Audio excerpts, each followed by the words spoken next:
Imagine living in a world where your history is erased, where the achievements of your ancestors, pioneers, inventors, leaders, are ignored, where your struggles? Forgotten. That was the reality for Black Americans in the early 1900s. And if no one was going to tell their story, one man decided he would. His name was Carter G. Woodson, and what he did next would change the way history was taught forever. Woodson was born in 1875, just 10 years after slavery ended in the United States. His parents had been enslaved, but they made sure their children understood the value of education. Carter worked in coal mines as a teenager to support his family, but he never gave up on learning. He taught himself and later went on to earn a PhD from Harvard, only the second Black person in history to do so.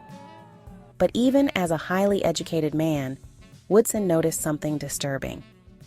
The history books ignored Black achievements. The stories of great African American leaders, scientists, artists, and activists were missing.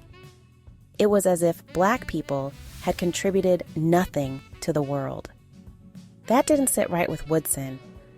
He knew the truth, and he was determined to make sure the world knew it too. In 1915, he founded the Association for the Study of Negro Life and History to research, document, and share Black history. But he wanted to go even further. He wanted a national celebration, a time dedicated to honoring Black achievements. So in 1926, he launched Negro History Week. He chose the second week of February because it included the birthdays of two important figures: Frederick Douglass, a formerly enslaved man who became a powerful abolitionist, and Abraham Lincoln, the president who signed the Emancipation Proclamation.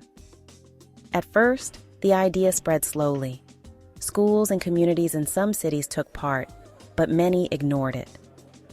That didn't stop Woodson.